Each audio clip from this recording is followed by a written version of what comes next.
Hi, I'm Bec Judge. I'm a Warwickshire artist and I specialise in gouache resist technique. I'm taking part in Discover Gather Gives weekend to show you how to do it and give you a closer look at it. So I'll see you in a bit with all the info. I thought before we started I'd give you a little bit of a walk around my studio. This is my desk. This is where I'm going to be doing all my gouache resist technique stuff. Here's some work in progress stuck on the board for me to think about for a bit, and I'll show you some of the framed work on the door. This building used to be a stable, so it's still got the lovely stable door, and it does go up very high, but that means plenty of wall space. Let's get over to the resist technique stuff. So these works are gouache resist technique. Let me show you two examples.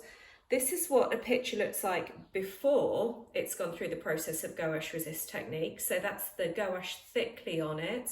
And if I just skip the bluebell wood and go up to the top one, this is what it looks like after, once the ink's been applied to it and the gouache has been washed away. So you can see it's a lot more subtle and it's almost a ghostly image. Let's go and have a look. Here's another one of my local woods here in Pebworth, which isn't far from Stratford, and just constant inspiration around here. Love doing silver birches, and while you start your gouache resist technique work today, I would definitely advise choosing an image with plenty of white on it. It's another one.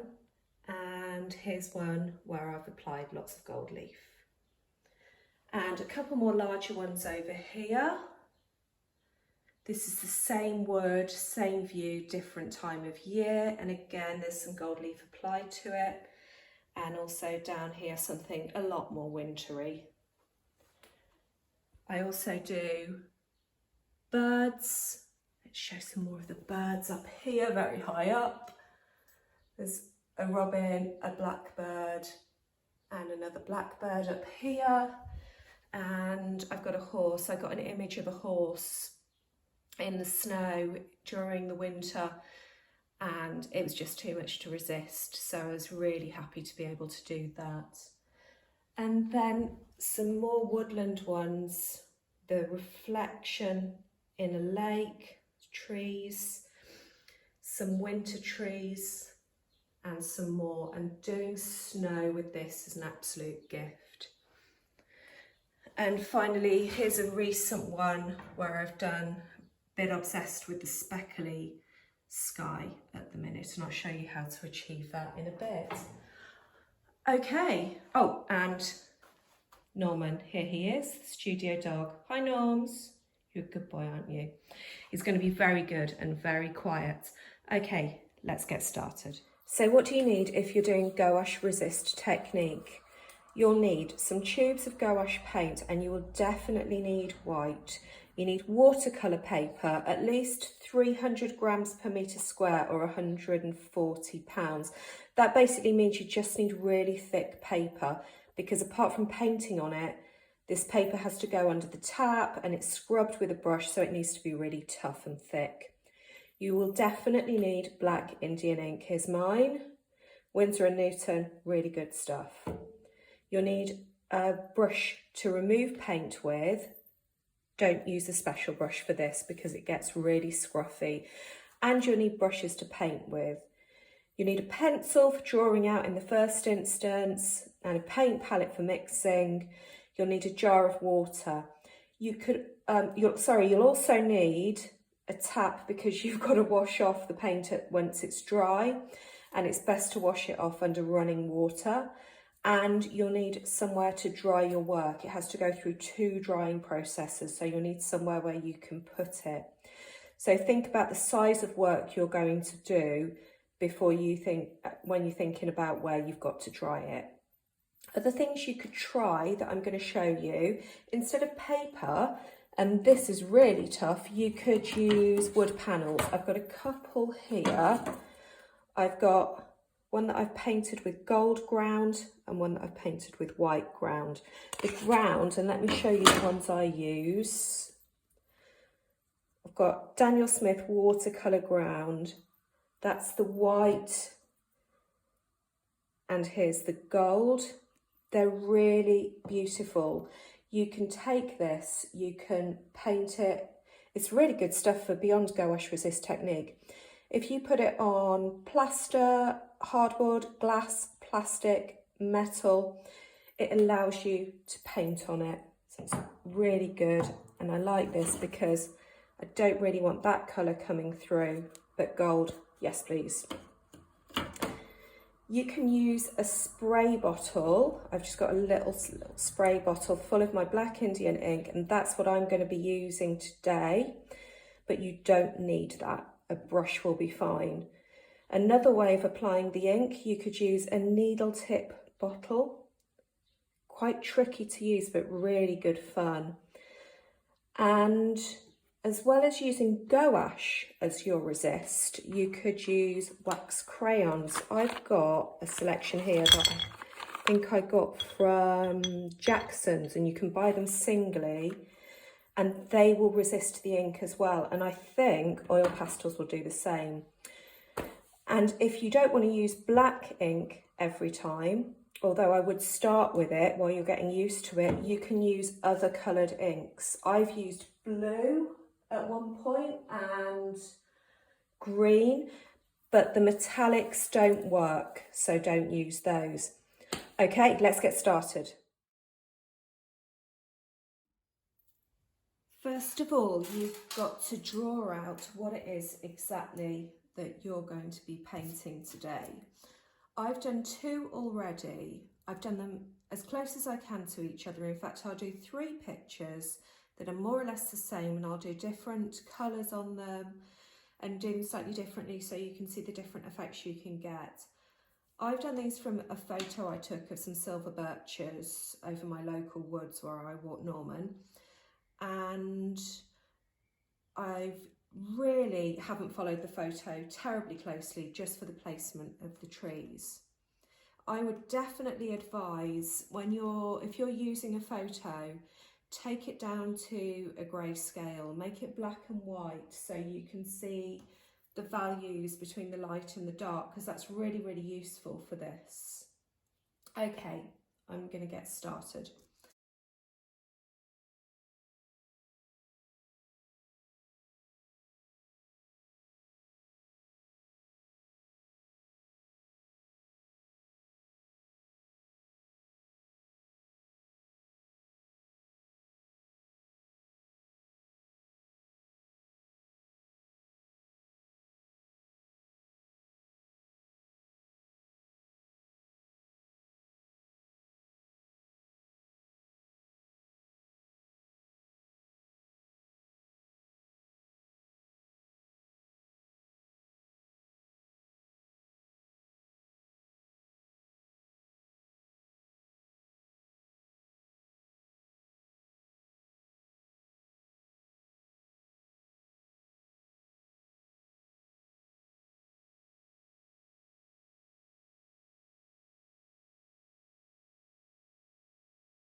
I want to show you the colour combinations I'm going to use on these 3. So starting with the watercolour paper one, I'm going to go quite traditional greens on this one. I've got oxide of chromium, I've got a lamp black as well, which sounds weird because I'm going to obviously paint this, dry it, and then spray black ink all over it. But the lamp black, it will leave a nice grey colour once it's washed away, so I definitely want that. I sort of want a kind of a natural, quite moody forest on that one. And the zinc white as well.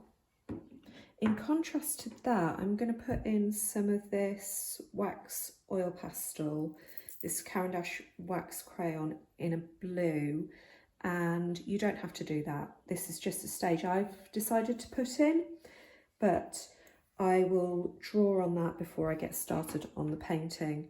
Over on the gold one, I want sort of a rich, opulent evening look. So I'm going for Prussian blue. I'm going for 2 blues. I want to try a contrasting gold to see if it makes much difference. And also this really nice green. Finally, on the white panel, let's go for something completely different. We'll do yellows, Naples yellow, this cadmium yellow. I want to get some nice grey into it, as well as some Sahara yellow. I may, as you go, you're probably going to go, oh yeah, I think I think a bit of something else would complement that. So just keep looking at your colours as you go.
Sorry, that's a dog shaking. Hello, Norman.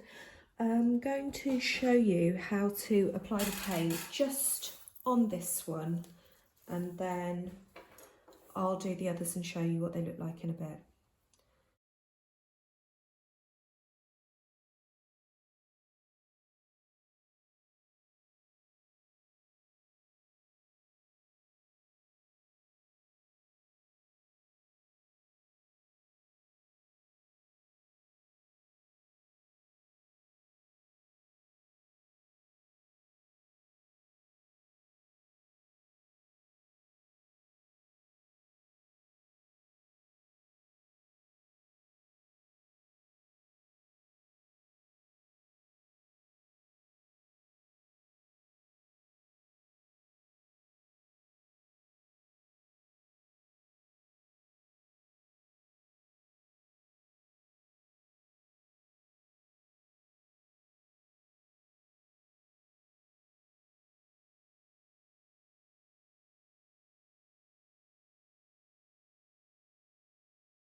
just wanted to show you what I've done over the last, I guess, probably 20 minutes.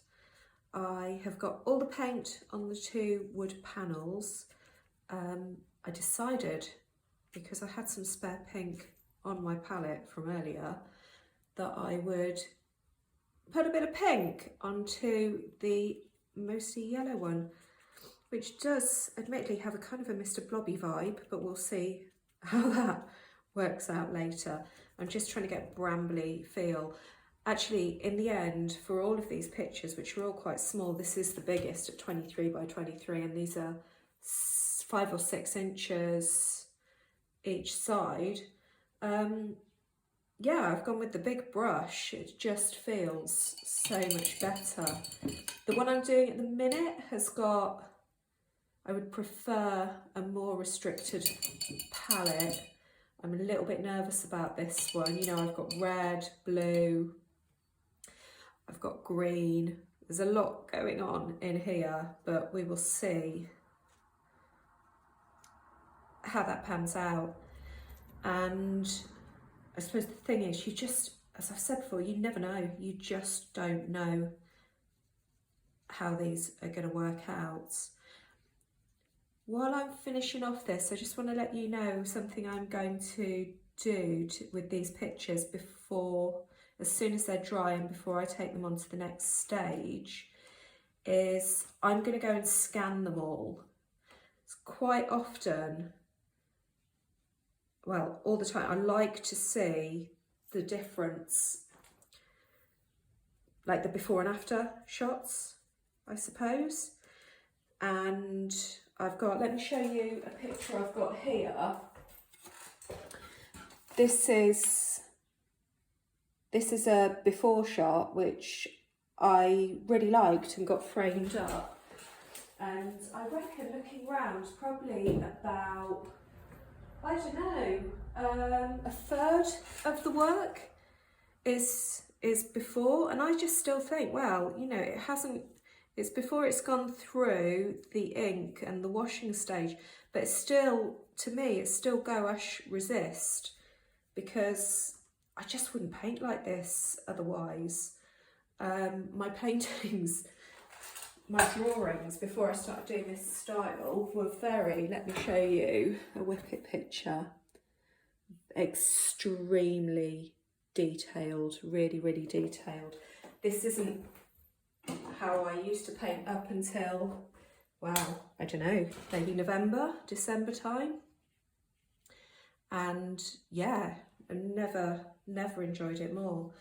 But I always take a scan of them all. If you can't do that, get a photo, take a photo of them so you can see how it changes.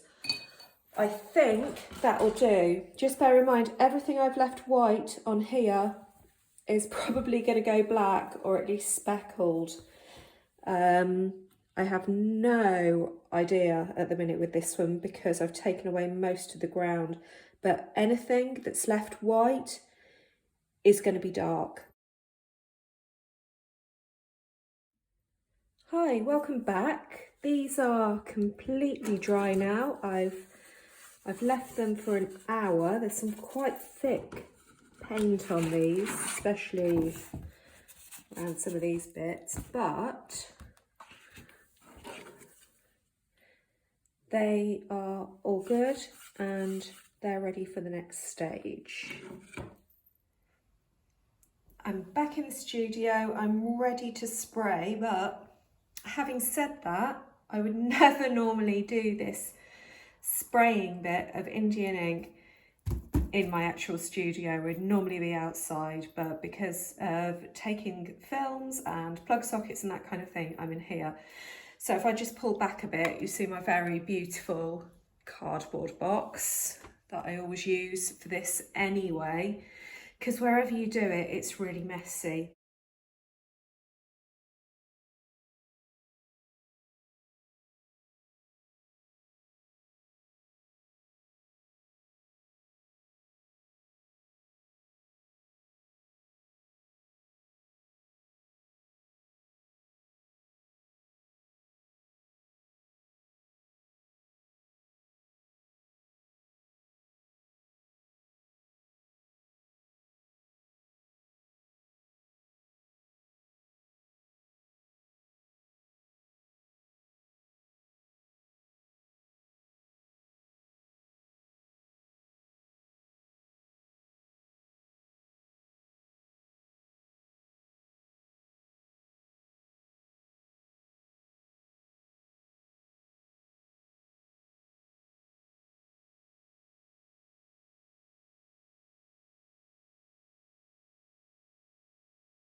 Hi, the pictures are all dry now. Here's the one that was once yellow and pink. We've got the other one on board, lots of blues under there, and this one took a little bit longer to dry because of this bit here, but I've just hair dried it and it's okay now. The next job we have to do, I've got my very scruffy brush and I need to use this to try and prise the paint and a bit of the ink off these. So let's get everything going.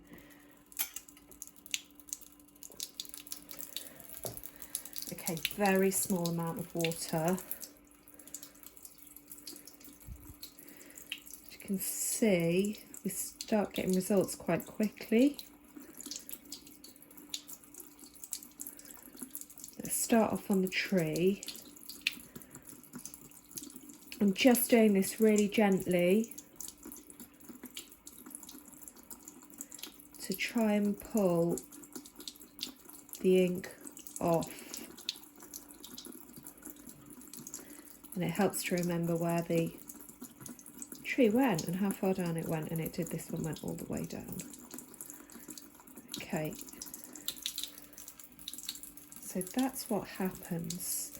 I'm just going to go a little bit warmer. I prefer the warm water. I don't know if it makes a difference. I definitely prefer it.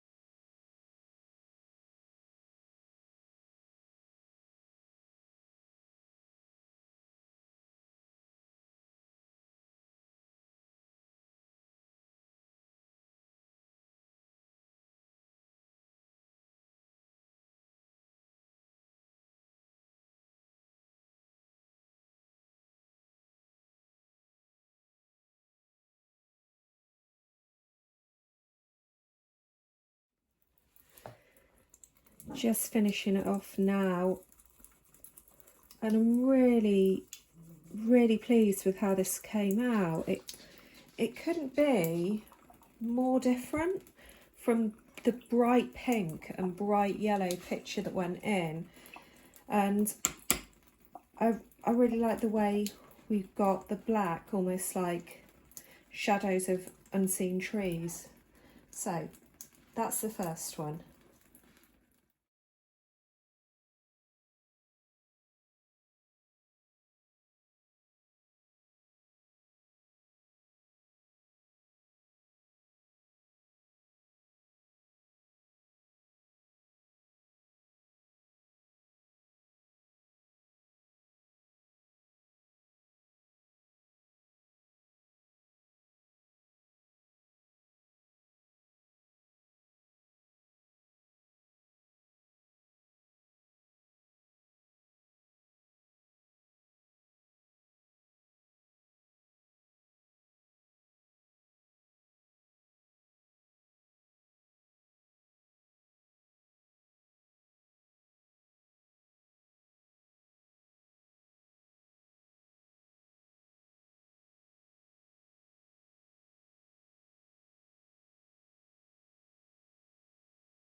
Much darker than I thought it would be. Sometimes when you've got the ink like this up here, it comes off a little bit, but not at all this time.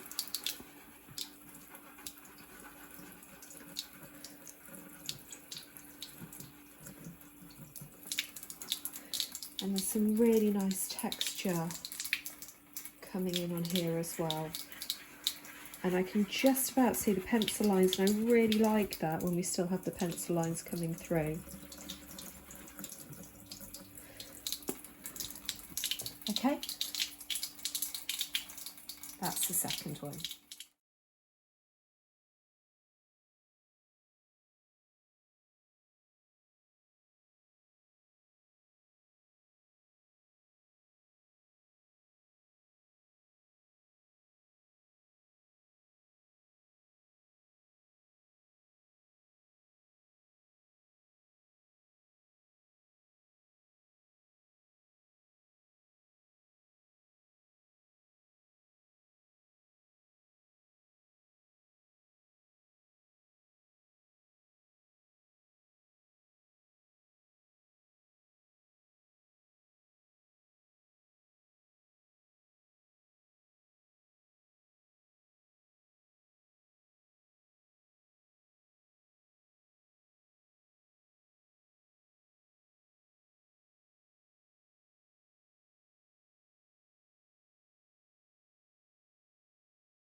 Here's the finished results then. So the piece on the paper, I've just dabbed it off with a tea towel. You can see that is how gouache relief technique, technique works. There's a little wood panel that was done on the gold ground. And these will dry lovely and they will not go anywhere. There's no need to varnish or anything like that. And look at the state of my nails. It's just all the time. And finally, there's that one that used to be bright yellow and pink. And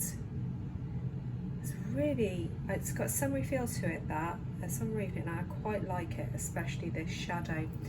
So I'll put these on my Instagram so you can see the before and after. And also these will be, I think, probably maybe worked on a little bit more, some of them. Not this, I like this one. And put on my website. So you can find me at Bec Judge on Instagram, and my website is www.rebeccajudgeartist.co.uk.